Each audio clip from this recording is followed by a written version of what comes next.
Belum sempat saya duduk semula ni, tiba-tiba saya dengar bunyi berdentum lagi. Kedebak. Dan kali ni bunyinya datang daripada atas bumbung tau. Berderau lagi darah saya waktu ni kan. Dan kali ni saya baru dapat rasakan bulu roma tangan saya ni dah start ditegak dah. Macam tu kan. Macam nak menyanyi lagu negara aku dah rasa dia punya tegak tu kan. Dengan lampu picit yang masih ada kat tangan ni, saya berjalan ke arah siling yang terbuka tu tau. Jadi dengan perlahan-lahan. Dan bila dah hampir sampai dekat situ, saya sulur ke arah lubang yang ke atas siling tu lah.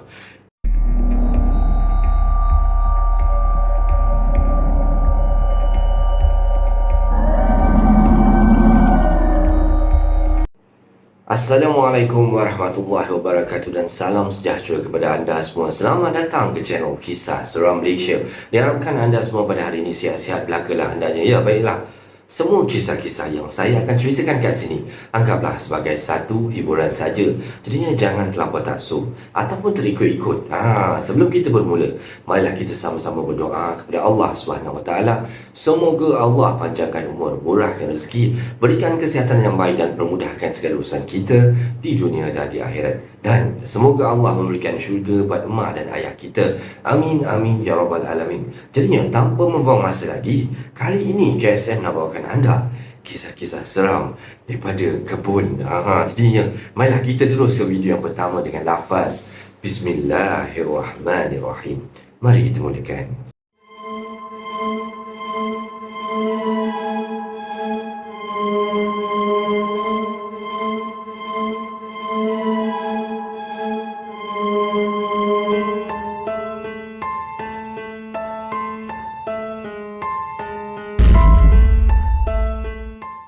Untuk kisah yang pertama, macam KSM katakan tadi, kali ni kita nak cerita pasal kebun-kebun kan.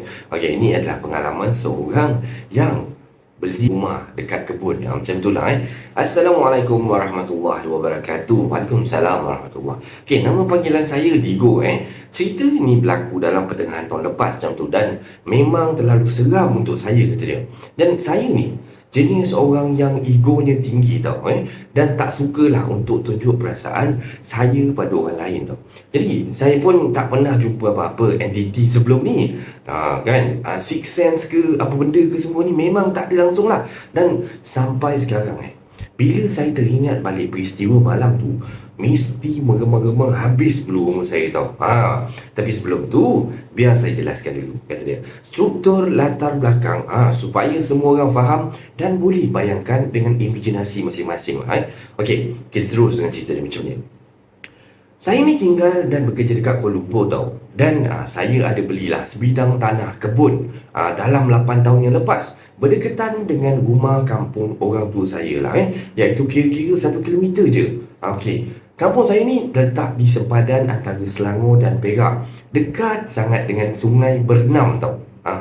Biar saya namakan sebagai Kampung Nilam lah tempat ni Okey, kebun saya ni lebih kurang dalam 2 ekar lah dia punya keluasan ni kan. Dan dalam tanah saya ni ada sebiji rumah, 2 pintu rumah. So 2 rumah dalam satu bangunan lah, yang macam lebih kurang semedi lah macam tu kan, yang dimiliki oleh Kak Ana. Kak Ana ni jadi rumah ni terletak lebih kurang dalam 40 meter je daripada jalan besar. So kalau nak ke rumah ni, kena lalu jalan kebun, kebun batu kelikir daripada jalan besar tu lah. Dan rumah depan ni ada 3 bilik dan rumah belakang ni ada 1 bilik. So kedua-dua penyewa ni dah ada, orang kata kedua-dua rumah ni dah ada penyewa lah. Jadinya nak saya pendekkan cerita lah Kak Ana ni mungkinlah ada masalah katnya nak jual rumah ni sebab sesak, kata dia, nak pakai duit. Dan saya rasa macam nak beli rumah tu kan. Jadi saya pun belilah rumah tu. So sekarang ni tanah kebun saya ni secara keseluruhannya adalah milik saya tau, termasuklah rumah 2 pintu tu. Dan penyewa depan tu sampai sekarang saya tak tahu nama dia siapa. Dan penyewa depan ni dia agak misteri lah orang dia Dan dia tinggal kat rumah tu bersama dengan lebih 100 ekor kucing yang dia kutip ni daripada merata-rata tempat lah Dan pernah lah dia sekali je bayar sewa, dan lepas tu tak pernah bayar dah langsung. Nak halau, kata dia, tak sampai hati kan. So yelah kan, bagus juga orang macam ni ada hati dan perasaan lah Mungkin ada masalah apa ke kan penyewa tu. So saya biarkan je lah. Yang penyewa belakang tu nama dia Brother F lah, kata dia letak kat sini. Tapi dia keluar daripada rumah sewa tu awal tahun lepas. Saja je tukar angin. Dia jawab sambil tersengih macam tu tau. Dan bila saya tanya kenapa nak keluar lah jadinya saya pun malas lah nak tanya panjang-panjang, nak tanya banyak-banyak kan. Dan sejak tu memang rumah belakang tu tak ada penyewa tau. Since rumah belakang tu dah tak ada penyewa, saya pun masuklah ke rumah tu untuk kali pertama sejurus selepas Brother F ni pindah. Dan rumah tu sebenarnya sangat simple lah. Ada 2 pintu keluar masuk dan satu daripada tepi dan satu lagi di belakang lah, menghala ke kabin saya. Dalam rumah tu memang kosong belaka tau. Ada satu bilik air dan satu lagi pintu untuk ke bilik tidur. Dan selebihnya adalah ruang kosong. Di bahagian siling rumah pula terdapat ada satu lubang besar tau di tengah-tengah rumah yang boleh terus nampak atap macam tu. Dan tak silap saya dululah, rumah ni pernah kena 4 pokok kata dia. Tapi tuan rumah ni cuma betulkan atap je, tak betulkan siling. Jadinya tengah-tengah lah siling tu kan. Okey, saya ada buat sebiji kabin lah di tengah-tengah kebun tu untuk tujuan saya nak berehat kat situ. Dan kabin saya ni terletak lebih kurang dalam 30 meter je daripada rumah 2 pintu tu, dan lebih kurang 70 meter daripada jalan besar. Dan dekat kebun saya ni tanam macam-macam jenis tanaman lah tapi majoriti dia adalah pokok durian. Okey, itulah pengenalan dia. Jadi saya masuk ke cerita utama tau. Dan untuk memanfaatkan rumah tersebut lah saya tukarkan rumah tu kepada store barang pertanian tau. Saya jadikan tempat simpanan baja untuk repack kepada packing yang kecil-kecil lah, untuk dijual di pasar tani dan online. Jadinya saya upahkan adik bongsu saya sekali yang saya panggil dia Ucu untuk buat semua kerja-kerja tu tau. Sebab saya hanya balik kebun pada hujung minggu saja. Nak dijadikan cerita lah, pada pertengahan tahun lepas saya dapat terima banyak order baju ni tau. Dan stok baju dah semakin kurang. Jadinya saya terpaksa lah tolong adik saya ni untuk buat packing untuk jualan di pasar tani keesokan harinya. Dan lepas saya siap kerja dekat kebun semua, saya mandi-mandi siap-siap dekat kabin saya ni, terus tukar baju dan terus ke rumah sewa kat belakang tu tau. Dan waktu tu pun dah nak maghrib dah. Jadinya saya borak-borak je lah dulu dengan adik saya kan, sementara nak tunggu solat maghrib apa semua kan. Jadinya lepas solat maghrib dah siap settle semua, kami pun balik ke rumah mak sekejap untuk makan malam, solat isyak dan terus ke kebun semula lah untuk sambung kerja packing-packing baju tadi tau. Dan waktu tu tengok jam dah pukul 9.30 malam. Kalau tak silap lah jalan ke rumah sewa tu memang agak spooky sikit lah kalau waktu malam, sebab terlalu gelap tau. Lagipun since jalan Batu Pelikir tu, kami terpaksa lah drive slow dan berhati-hati lah, dan elak lubang di kiri dan kanan jalan tu. Dan masa sampai tu lampu rumah depan yang diduduki oleh kakak kucing banyak yang masih terbuka tau. Yalah, dalam fikiran saya mungkin ini atau kakak kucing tu belum tidur lagi masa tu kan. Saya parking sebelah pintu rumah belakang lah, keluarkan lampu picit sebab kat luar ni tak ada lampu langsung tau. Dan buka lampu rumah belakang dan masuk ke rumah disusuli oleh adik saya lah, Ucu ni. Dan tiba-tiba saya rasa macam ada satu tiupan angin sejuk macam tu kan. Betul-betul dalam selangkah saya masuk dalam rumah tersebut. Dan serentak tu saya terus jadi mentu tau, kaku terus kat situ dan berhenti berjalan serta-merta tau. Adik saya berjalan kat belakang saya ni, terlanggar sampai dia terlanggar belakang badan saya. Terkejut aku, kenapa ni bang? Tanya adik saya waktu tu lah. Saya tak tahulah nak jawab apa waktu tu kan. Saya cuma ada rasa macam angin sejuk dekat muka, dan itu saja. Tapi itu dah cukup untuk buat saya ni rasa tak sedap hati tu waktu tu. Agak berdegau jugalah darah saya masa tu tau. Tapi waktu tu saya ni masih maintain macam tak takut, macam cool gitulah depan adik saya kan. Tak ada apa lah Ju, kau buka lampu jap Ju. Dan waktu ni saya ni cuba nak kontrol suara tu daripada tak bunyi macam orang takut ataupun suara menggigil lah tu. Yalah, sebagai seorang abang kan, jadinya tak boleh nak cepat goyang ataupun tunjukkan perasaan takut kita kat depan adik. Credibility ni kena jaga dalam apa juga keadaan tau, kata dia. Okey, saya cuba lupakan perasaan gemuruh tadi dan terus bersiap-siap untuk nak terus buat kerja lah Jadi kami pun start packing, buat kerja-kerja packing baju ni sambil bawa kosong lah. Jadi kami ada bawa sekali bekal air Nescafe daripada rumah mak saya. Jadinya dengan adik saya ni buat kerja memang kena rokok lah Adik saya ni memang kuat merokok, dan saya pula ni baru berhenti merokok time tu daripada awal tahun sebab saya dah start vaping. So dalam pukul 11 lebih macam tu adik saya dah start berbunyi tau, Abang Digo, nak minta RM10 boleh tak? Ucu nak pergi beli rokok John, kata dia. Sudah. Saya perhati je packing baju masa tu. Baru ada dalam 50 lebih packing tau. Maksudnya tak banyak sebab kita orang ni target untuk nak siapkan dalam 100 paket untuk jualan besok. Maknanya sekarang ni tak ada masa tau untuk nak berhenti tau. Jadinya saya kalau boleh tak naklah balik, orang kata balik lambat sangat, orang kata tak ada, kalau tak ada sebab apa-apa yang penting, takkanlah nak balik lambat kan. Ju, kan aku baru bagi kau bagi tadi sekotak tadi, takkan dah habis. Dan saya ni waktu ni tengah cuba bagi alasan ke adik ni, kalau boleh saya tak naklah dia keluar dan tinggalkan saya seorang-seorang kat situ. Lagipun ada ke kedai buka malam-malam buta macam ni, Ju? Dan waktu ni adik saya tersengih je tau, rasa nak kasih kaki pun ada masa tu kan. Taklah bang, kat warung Mak Awi tu ada jual lah. Adik saya jawab waktu tu. Walaupun saya tak rasa sedap hati waktu tu, saya still hulur juga duit kat adik saya ni sambil pesan kat dia, jangan pergi lama-lama sangat, kata dia kan. Dalam arti kata lain, waktu tu saya tak nak duduk seorang-seorang dekat dalam rumah ni malam bulan buta macam ni. Bang, aku pinjam kereta kau sekejap. Jadinya pintu rumah ni memang kita orang biarkan terbuka je tau, supaya angin malam ni boleh masuk. Jadinya bila adik saya dah keluar, dah bawa kereta pergi kedai warung Mak Awi nak beli rokok ni, tinggallah saya seorang kat dalam rumah tersebut tau, ditemani dengan bunyi cengkerik dan unggas malam lain macam.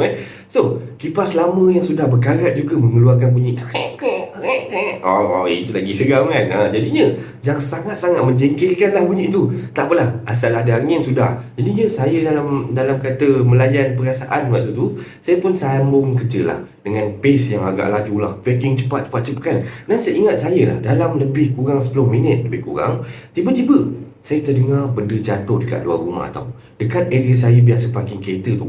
Kedebak kan, bunyinya macam buah kelapa yang berat tau jatuh ke atas tanah. Dan serentak dengan tu tangan saya yang sedang menimbang baja ni terhenti. Dan saya terus menoleh dekat pintu waktu tu. Gelap saya tak nampak apa-apa pun kat luar. Dan darah saya waktu tu dah bergemuruh lah kan. Kalau orang kata check tu blood pressure memang tinggi lah naik dia kan. Waktu ni saya masih cuba berhusnuzon lagi lah, cuba berfikiran yang baik. Mungkin kucing agaknya kot, ataupun monyet kan, kita kat kebun kan. Jadi untuk nak menjedapkan hati lah, saya pun mengambil lampu sulut kat atas meja tu. Saya jalan slow-slow ke arah pintu rumah yang terbuka luas tu tau. Sampai dekat muka pintu rumah ni, saya pun cuba suluh keluar, suluh kiri, suluh kanan kan. Jadi saya perhatikan segenap penjuru kat luar rumah ni, bawah pokok-pokok, kat tepi jalan, dan saya tak nampak sebarang objek yang tak sepatutnya lah. So dalam semua keadaan ni semua normal lah. Alhamdulillah waktu ni kan, saya tarik nafas memang lega lah kan. Jantung yang tadi ni bergetap laju ni dah kembali keadaan hampir normal baik semula lah time tu. Dan saya time tu harap sangat yang janganlah ada benda-benda yang bukan-bukan mengacau saya waktu ni. Dan harap sangat supaya adik saya ni cepat sikit balik lah Bukan jauh sangat pun sebenarnya warung Mak Awi tu, 5 minit je dah sampai sebenarnya kan, kalau setakat nak beli rokok tu. Jadinya saya pun tutup lah pintu tu dan kembali ke meja kerja saya lah, sambil membaca ayat-ayat kursi ni kan.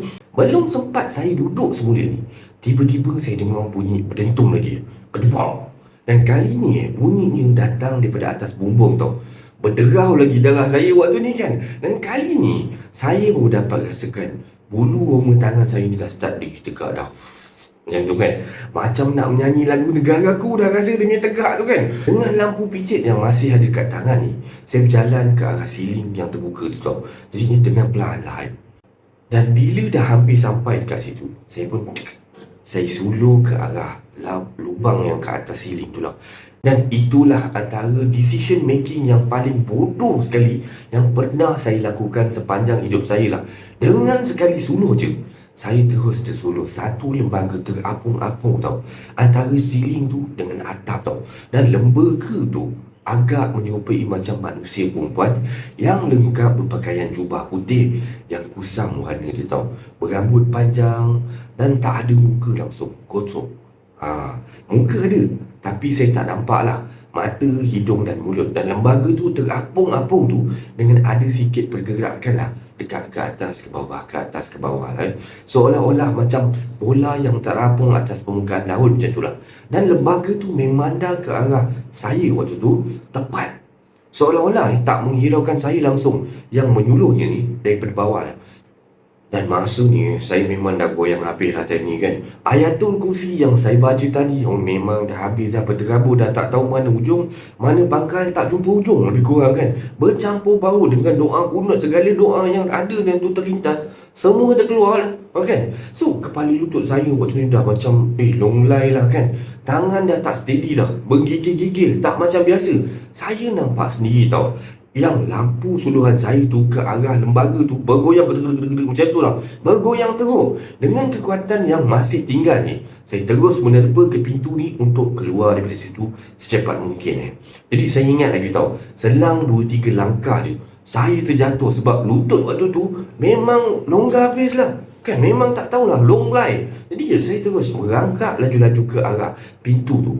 Saya langgar je kursi meja yang ada kat situ, bunyi baja dan apa-apa benda yang menghalang saya untuk saya ni keluar cuba selamatkan diri lah. Dan sampai saya dekat pintu tu, dan dalam keadaan merangkak dan gelabah waktu tu, saya cuba sentap tau handle pintu tu sekuat hati sampai patah handle pintu tu. Dan malang betul lah bagi saya waktu tu. Dan pintu tu masih lagi tertutup waktu tu. Dan handle pintu tu berada dekat tangan saya sekarang ni. Saya ingat lagi, fikir bodohnya lah, ya Allah aku ni kan. Jadi saya cuba kumpulkan kekuatan yang ada waktu tu untuk berdiri dekat tingkap nakul bersebelahan dengan pintu tu, dengan tangan yang masih berpaut dekat kiri tingkap tau. Waktu ni saya cuba jerit tau, tolong, tolong, sekuat-kuat hati saya ni. Malangnya suara saya ni tersekat kat kerungkung, macam tak nak keluar suara tu. Tiba-tiba saya perasan kat luar rumah ni ada sama-sama cahaya lampu kereta tau. Jadi saya tahulah waktu tu adik saya ni dah belok ke jalan kebun. Tapi mungkin dalam 30 saat lagi lah baru sampai depan pintu. Dah saya dah tak nak tunggu sesaat pun dah dalam rumah waktu tu kan. Dalam pada saya cuba minta tolong tu saya sempatlah dengar bunyi berdentum dekat dalam rumah tu. Boom. Jadinya saya tahulah berdasarkan logiknya benda tu dah masuk dalam rumah tau. Dan berada sekarang ni beberapa meter je kat belakang saya tau. Saya ketuk-ketuk pintu ni kuat-kuat lah, guna tangan kiri saya ni sambil tangan kanan naik menyuluh keluar daripada tingkap ni laju-laju tau. Saya harap sangatlah orang kata adik saya ni dapat nampak cahaya lampu picit saya tu, ataupun dengar ketukan pintu yang saya ketuk ni, ataupun kedua-duanya sekali lah, dan mempercepatkan kereta. Bam! Dan saya dengar sekali lagi tau bunyi tu. Dan kali ni bunyi dia lagi dekat. Dan saya waktu ni dah pejam mata sekuat hati, sepanjang kuat-kuat. Saya dah pasrah dah, apa nak jadi pun jadilah. Dan tiba-tiba saya dengar ada orang cuba buka pintu daripada luar tau. Dan pintu tu terbuka sikit. Tak cakap banyak waktu tu, saya sentap pintu tu dan terus merangkak keluar dah. Saya nampak akak kucing dekat muka pintu waktu tu memandang ke arah saya. Dan dia mengelak sikit lah untuk beri saya laluan untuk nak keluar ni. Sampai saya dekat luar rumah tu akak tu tutup pintu rumah semula tau. Kakak tu tanya tau, awak okey ke dek? Dia tanya macam tu lah. Saya belum ada tenaga lagi waktu tu untuk bersuara tau. Nafas saya masih tercungap-cungap. Dan saya cuma boleh angguk je laju-laju menandakan yang saya tengah okey lah waktu tu. Dan masa tu adik saya baru je sampai tau. Dia menerpa keluar daripada kereta yang enjin ni masih on lagi ni, dan terus meluru ke arah saya. Bang, ada apa-apa ke? Kau okey tak? Sambil cuba membapah saya untuk bangun lah. Dan saya masa ni masih menggigil-gigil lagi tau. Jadinya dapat jugalah saya bangun. Dan terus saya mengajak Ucu atau adik saya ni balik ke rumah. Jadi waktu tu Ucu pun angguk dan memapah saya ni masuk kereta lah, dan drive terus meninggalkan rumah tersebut. Saya terus terlupa tau pasal kakak kucing tu. Dan sampai rumah mak saya ni, saya dah okey sikit waktu tu. Saya basuh muka, ambil wuduk untuk tenangkan diri lah Rupanya adik saya tapau Maggi goreng sekali untuk masa dia pergi beli rokok tu. Patutlah lambat. Dan dia ni sengih-sengih lah minta maaf, kata dia kan lambat kat sana kan. Dan selepas saya cerita apa yang saya jumpa tadi, muka dia langsung tak nampak berkerut pun. Rupa Ucu ni dia macam relax je tau. Rupanya si Ucu ni cerita dia pun sebenarnya dah selalu kena dah benda tu, tapi dia selalu kacau dengan bunyi-bunyian je, dan barang-barang dalam rumah tu bergerak sendiri. Benda tu tak pernah pula menjelmakan diri depan dia. Dan Ucu cerita lagi tau, akak kucing sebelah rumah tu pun selalu kena dah. Jadi dia dah tak heran sangat benda tu. Dan mulai hari itulah saya memang langsung tak jejakkan kaki ke rumah tu pada waktu malam. Dan waktu siang pun kalau adik saya ada je baru saya pergi. Memang tobatlah, saya tak nak jumpa lagi benda tu. Dan saya langsung tak pernah minta duit sewa daripada kakak kucing tu sebagai tanda terima kasih. Tolong bukakan pintu pada malam tu. Kau duduklah rumah tu kak, kata dia. Sekian, terima kasih. Ini adalah kisah yang pengalaman yang berlaku pada saya, kata dia. Okey, ini adalah kisah seram Malaysia yang pertama ni. Macam mana anda rasakan kisah kebun ni? Okey, kita terus dengan kisah yang kedua.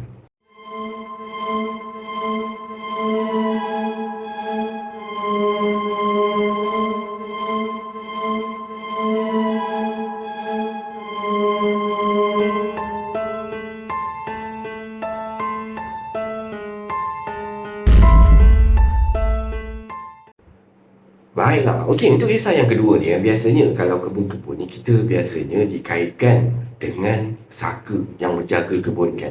Jadi kisah yang kedua ni, kisah dia berkenaan dengan saka lah lebih kurang. Okey, kita terus dengan kisah dia. Aku Budiman, tak nak guna aku lah, saya lah. Saya Budiman. Awal pagi, seorang rakan saya ni datang jumpa. Kata dia, Jiman, petang ni jom pergi bukit lah, kita kutip buat durian, kata dia. Kita tidur sana kan. Ayah aku pun ada, kata dia. Dan pelawaan yang membuatkan saya ni begitu ingin turut serta waktu tu. Dan untuk pengetahuan anda semualah, Jiman adalah panggilan daripada kawan-kawan saya yang dekat kampung lah. Selain daripada Ciman pun ya, Jiman pun ya kan. Dan kedua-dua nama ni cukup sinonim bagi rakan-rakan kampung saya lah, dengan saya lah. Jadinya saya pun minta izin daripada ayah dengan ibu, dan mereka pun membenarkan saya untuk tidur dekat bukit tu. Jadi ibu saya telah pun bekalkan saya ni dengan nasi dalam bungkusan daun pisang waktu tu, untuk saya makan semasa berada dekat atas bukit nanti. Dan bila sampai atas bukit tu, saya dapat melihatlah pemandangan yang indah pekan saya waktu tu. Sungguh cantik, kata dia. Namun ia hanya dapat dirakam melalui mata kasar saja. Tak adalah handphone canggih macam zaman sekarang ni. Dan kelihatan banyak juga buah bacang yang jatuh. Dan jadinya saya dengan rakan ni dapatlah kumpul buah durian yang agak banyak juga tau time tu. Dan lepas tu sasaran kami ialah buah bacang. Hampir seguni besar kita orang dapat. Kami kumpul buah bacang ni. Hampa nak buat apa buah bacang banyak-banyak? Bukannya laku pun, lagi mungkin musim buah bacang, kata ayah kawan saya ni lah. Dan bila dah nampak terlalu banyak buah bacang ni, maka perasaan ingin mengambil dan membawa pulang ni berkobar-kobar lah waktu tu. Saya pun sudah bayangkanlah, ingin berikan kepada kawan-kawan yang lain lah. Jiman, hang nampak tak pokok bacang tu? Buah dia besar tu. Tu namanya bacang gelup, kata dia. Sebab buahnya yang besar macam peta globe dunia, kata rakan saya waktu tu. Tapi pokok tu pokok orang lain. Tuan dia Pakcik San. Kalau hang mau, esok kita minta izin kat dia lah. Waktu ni saya pun nak angguk je lah. Macam, supaya baik juga kan. Jadinya, malamnya kami hanya makan bekalan yang dibawa lah. Keadaan bukit ni terlalu sunyi tau. Hanya kedengaran bunyi cengkerit, dan tiba-tiba ayah rakan saya ni minta kami mematikan lampu. Cuba hampa dengar bunyi ranting patah. Ada dengar kan? Dan kata ayah kawan saya waktu tu lah. Dan benar kata dia tu. Makin lama waktu tu, makin jelas. Dan akhirnya kami terdengar bunyi macam dengusan tau. Dan ada benda menjala dekat bawah pondok kami duduk tu. Dan waktu ni kita orang dah terdiam dah, sehingga kita orang terlena lah. Dan keesokan hari dia, kami melihat kat bawah pondok tu lah, tanah sudah berlekut-lekut tau. Semalam ada yang lalu bawah pondok tu. Kalau hampa dah tahu, semalam yang lalu bawah pondok tu naga jadian. Ni kata ayah kawan saya ni sambil meratakan kembali tanah yang bawah pondok tu yang berlekut-lekut tu tau. Dan pagi tu kami pulang dengan membawa kenangan lah. Bergegarnya pondok sewaktu naga tu lalu kat bawah tu. Agak besar jugalah lekutnya tu kan. Jadi petang ni kami akan datang lagi untuk mengambil bacang globe tu tau. Bacang yang besar tu lah Dan sebelah petang ni, sekali lagi saya dengan rakan saya ni pergilah menuju ke arah bukit tu. Dan dari jauh kami dah nampak tau Pakcik San ni, orang kata owner kebun yang lagi satu tu lah, yang ada banyak orang kata buah bacang globe tu sedang menyapu-nyapu halaman rumah dia lah. Okay, kami pun tegur lah. Assalamualaikum, cik. Kami pun bagi salam lah waktu tu kan. Waalaikumsalam. Hampa dua orang nak pergi mana? Tanya Pak Cik Sat ni lah waktu tu. Cik, kami nak pergi bukit Sat, kan? Boleh tak kami ambil sikit macam globe tu? Kata saya ni tanya kat Cik Sat ni lah. Ambil lah, nak ambil banyak mana pun yang mau kan. Bukan ada orang yang nak makan pun. Kata Cik San ni lah. Dan bila dah dengar orang kata approval ataupun kebenaran daripada Cik San ni, waktu tu kita orang memang bersemangat lah, berkobar-kobar lah kita orang menaiki bukit pada waktu tu. Dan kali ni kami dah tak nampak dah bacang yang selalu kita orang ambil ni. Target kami waktu ni ialah bacang globe tu, yang besar tu kan. Jadinya saya dah bawa plastik yang besar waktu tu. Terbayang-bayang lah orang kata sambal bacang yang begitu lazat sekali. Dan bila kami sampai, kami terlihat begitu banyak bacang buah globe ni, buah bacang globe ni. Kata dia, Jiman, rezeki kita no hari ni. Kata kawan saya lah, digupahnya sebiji untuk kami rasa waktu tu. Manis betul tu buah bacang ni kan. Dan teruslah kami ambil dengan banyaknya kan. Tiba-tiba kan, hampa buat apa tu? Letak balik buah tu. Tempik Pak Cik San ni sambil bercakap pinggang tau. Jiman, pasal apa Pak Cik San marah kita ni? Kita kan dah minta izin kat dia tadi kan. Jadi saya pun, yelah Pak Cik San, kami lah yang tadi minta kebenaran kat Pak Cik nak ambil buah bacang globe tadi kan. Kita orang sebelum main sini kita minta izin kat Pak Cik tadi. Dan kata saya ni pada Cik San waktu tu. Dan kawan saya ni masih memasukkan bacang ni ataupun buah-buah bacang ni dalam beg plastik tu. Aku kata hang letak balik buah tu. Dan suara Pak Cik San waktu tu, memang garang betul lah. Dan tiba-tiba kami nampak Pak Cik San ni mengeluarkan golok sabit tau. Dan dia angkat golok tu macam nak libas kita orang tau. Aku kata letak balik buah tu, tak reti ke? Apa lagi yang kata kita orang tu? Kalau dah bawa sabit, golok apa benda semua, nak tunggu apa lagi kan waktu tu? Lintang pokang lah kita orang berdua ni lari dan meninggalkan buah bacang globe tu. Agak kecewa jugalah dengan perangai Pak Cik San waktu tu kan. Dia yang izinkan dan tiba-tiba dia yang kejar dengan golok sabit dia. Dan kami waktu ni sikit punya pelik dah. Kenapa Pak Cik San ni? Padahal kita orang sebelum datang sini tadi dah minta orang kata keizinan dia kan untuk nak ambil buah tu. Dan ketika pulang lah, daripada jauh kita orang dah nampak tau Pak Cik San ni tengah membersihkan halaman rumah dia lah. Tergamam tau kita orang berdua tu. Takkanlah cepat macam tu sekali kan. Pak Cik San ni turun ke bawah. Awak hampa terjenguk-jenguk ni. Mana dia buah bacang globe tu? Hampa kata nak ambil. Dan waktu ni kan, saya dah jadi macam marah pun ada kan, pelik pun ada kan. Bila Pak Cik San tanya macam tu kan, Pak Cik San saja buat-buat tak tahu ke apa? Tanya saya lah, apa dia? Beritahu aku. Kata Pak Cik San lah, tadi kami minta izin kat Pak Cik kan, nak ambil buah bacang globe dan Pak Cik izinkan, betul tak? Pak Cik San mengaku je lah. Tengah kami kutip-kutip buah tu, Pak Cik San datang segera kami suruh letak balik buah. Kami ingat Pak Cik melawak, jadi kami terus ambil buah-buah tu. Tiba-tiba Pak Cik ligan kami dengan golok sabit. Kata dia kan, kami pun cabut lari lah. Bila sampai kami tengok Pak Cik ni ada kat depan rumah, laju juga Pak Cik turun ni kan. Pak Cik San waktu tu kan, tak nampak wajah dia terkejut langsung tau. Dia hanya tertawa seperti cerita lucu yang dia dengar tau. Kami ceritalah kisah ni kepada ayah kawan saya waktu tu kan. Dan dia cakap tau, kalau hampa nak tahu, itulah Saka. Dia tu ditugaskan jaga harta benda tuannya. Sama ada orang tua tu bela ataupun tidak, kita tak tahulah Dan kita tak boleh nak menuduh orang sebarangan lah. Kata kawan saya punya ayah waktu tu lah. Dan hingga kini lah misteri Pak Cik San ni tetap tinggal kenangan, walaupun sudah berpuluh tahun ia berlaku. Sekian. Dan ini adalah kisah seram Malaysia yang kedua berkenaan dengan Saka yang menjaga kebun. Tapi zaman sekarang tak pastilah ada lagi ke tak ada kan kes-kes macam ni. Tapi biasanya yang pengikut KSM tahu, ini yang orang tua-tua cerita lah. Biasa orang zaman-zaman dulu memang ada belaan macam ni. Tapi belaan dia orang ni bukan tujuan untuk nak mengkhianati orang ke apa. Dia lebih pada nak menjaga harta, menjaga keluarga, macam tu lah. Okey, kita ada kisah lagi tentang kebun. Jadi kita terus ke kisah yang ketiga.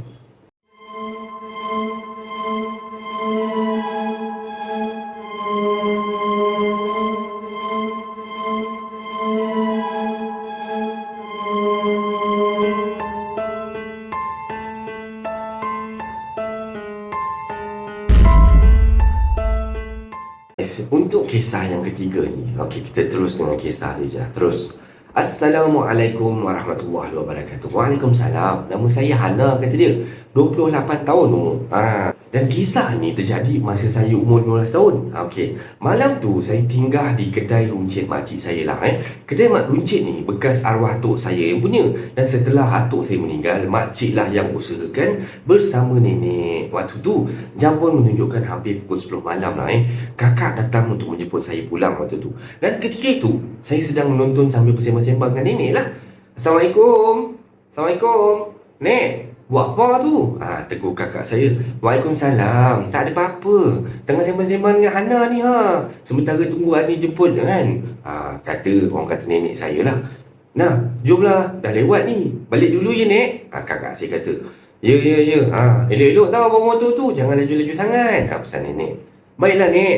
Jawab kami serentak. Jadinya menjadi kebiasaan lah. Suasana kampung pada waktu tu masih riuh sedikit lah dengan membonceng motosikal ni. Saya dan kakak ni menggunakan jalan lain daripada kebiasaan. Orang kata sekadar saja-saja je. Dan ketika sedang membonceng dekat jalan masuk Dewan Serbaguna yang berhampiran dengan pejabat pos dan flat pejabat daerah ni, kakak saya mula menegur tau. Hana, kau ada bau sesuatu tak? Dan selamba je tanya saya macam tu tau. Dan sebenarnya saya ni memang ada terhidup jugalah bau masa tu. Ish, apa pula kakak ni? Malam-malam ni janganlah tegur bukan-bukan kak. Jawab saya dengan waktu tu saya pun rasa geram sebenarnya tau dengan kakak ni. Boleh pula dia nak menegur kan. Alamak, sorry. Terlupa pula. Jalan je lah kan. Boleh lagi dia gelak-gelak. Dia ingat main-main agaknya kan. Kebetulan kawasan tu ada pejabat tau dan kuarter selama telekom yang dah terbiar dan tak berpenghuni tau. Dan kawasan tu pula kerap kemalangan sebab selekor dan simpang tu tau. Tapi masa tu belum ada kes kemalangan melibatkan kematian lagi lah kat situ. Dan beberapa tahun kemudian ada kemalangan yang melibatkan kematian 2 orang pelajar sekolah menengah. Bagi saya lah kampung saya ni unik sebenarnya tau. Walaupun tak berapa besar, tapi ada nama-nama yang menggambarkan kampung saya ni luar biasa tau. Antara kampung yang berdekatan adalah Kampung Sungai Endut, Kampung Wawasan, Kampung Masjid Baru, Kampung Sungai Benang. Dan ada beberapa kampung lain yang berdekatan lah Dan masa tu masih tak tahulah sangat nama-nama tu. Sekarang dah boleh ingat dah, kata dia. Daripada jalan Dewan Serbaguna tadi tu agak sunyi je. Hanya beberapa buah motosikal je yang lalu kat situ. Adalah pernah beberapa kali yang biasa lalu jalan tu akan ada kisahnya sendiri. Tapi malam tu kami tak terfikir langsung tahu tentang tu. Dan pada awalnya saya ni mula berasa macam biasa je lah. Cuma sedikit geram dengan teguran kakak tadi pasal bau tu kan. Jadi setibanya saya dengan kakak ni masuk ke jalan kampung Masjid Lama ni, tiba-tiba saya dengar bunyi letupan tau. Seperti bunyi macam pom, macam bunyi becut macam tu lah. Hanya sekali je bunyi dia tu kan. Dan bunyi letupan tu memang agak kuat tau. Saya hanya sempat menoleh ke kanan waktu tu, kerana saya fikir tayar belakang motosikal kita orang ni tengah meletup ke apa kan. Kak, tayar motor kita meletup ke apa kan. Dan waktu ni saya dah start panik lah. Sebab kawasan yang kami lalu tu memang sunyi dan ada kawasan yang gelap sangat-sangat. Tidak jauh daripada situ ialah kawasan kubur tau. Dan kami tak berhenti kat situ lah. Hana, baik kau diam lah. Fokus dan jangan banyak cakap. Kau pandu motor ni selaju mungkin lah. Jangan pandang kiri kanan. Kakak waktu tu dah start panik tau. Kakak dah kenapa? Tayar motor ni meletup lah. Saya waktu ni dah semakin panik lah kan. Motor ni tak ada apa-apa lah. Nanti sampai rumah aku beritahu lah. Jangan pandang kiri kanan tau. Masuk jalan singkat ni. Sambil kakak menunjukkan jalan yang berdekatan tau untuk sampai ke rumah. Astaghfirullahalazim. Kedengaran kakak saya ni beristighfar tau sepanjang perjalanan tu. Jadinya saya terus diamkan diri je tau bawa motor. Sehinggalah sampai kat rumah ni, saya yang panik tau, bertukar pelik tau dengan tingkah laku kakak saya waktu tu. Saya memang tak terfikir langsung tu rasa takut ke, rasa apa benda ke. Saya buka je pintu melihat abah waktu tu sedang menonton TV ni dekat ruang tamu. Kenapa ni? Macam kena kejar hantu je kan. Abah saya waktu tu dah nampak macam risau lah. Tak ada apa-apa bah, tak ada apa-apa. Jawab kakak saya waktu tu ketawa kecil tau. Sambil menarik tangan saya ni mengajak masuk bilik. Akak ni dah kenapa ni? Kena sampuk ke apa kan? Dah sampai rumah kot. Lama ni tak peliknya saya. Sebab kakak saya tiba-tiba senyum-senyum kata-ketawa macam tu kan. Saya pelik lah. Tadi Masa kau tegur pasal tayar meletup tu, itu bukan tayar meletup, kata kakak saya. Aku toleh kaki, aku nampak sesuatu yang sedang menebang pokok dengan sebilah kapak tau. Macam cerita horror pula, kata dia kan. Saya pula dengan serta-merta terasa seram sejuk waktu tu. Sebab terbayang-bayang apa akan berlaku pada ketika itu yang kalau saya yang nampak. Macam mana rupa dia kak? Dan saya ingin tahulah. Dia pakai baju putih tau, berambut panjang. Kau nak tahu tak? Itulah kebun Haji Akub yang kita biasa dengar sebelah rumah kita ni. Selalu bergendang malam-malam tu kan. Ini cerita kakak saya lah. Itu penjaga kebun dia ke kak? Ni tanya saya pada kakak lah. Mungkin lah kot. Pernah jugalah dengar cerita rumah dia tu ada penunggu. Kata orang lah. Jadi waktu ni saya mula teringat tau. Memang dekat rumah Haji Akub tu selalu buat upacara bergendang tau sebelah malam. Biasa jugalah dengar nenek dengan makcik ni bercerita. Orang kata Haji Akub tu ada bela hantu raya. Tak pastilah betul ke tidak kan. Sebab nenek selalu bagi sedekah pada pasangan suami isteri yang berusia dekat rumah tu. Sebab nenek memang kenal sangatlah dengan dia orang tu. Sebab itulah aku tak nak beritahu kau masa dalam perjalanan tadi. Aku tak nak kau panik kan. Dan hilang fokus lah bawa motor tu. Okey lah, dah jom tidur lah. Jadinya kakak pun menghentikan cerita dia setakat tu je. Sekarang ni rumah Haji Akub tu masih ada lagi tau. Cuma peristiwa itu boleh mengingatkan kembali sedikit cerita tentang hantu raya Haji Akub ni. Dan ini adalah kisah Seram Malaysia yang ketiga.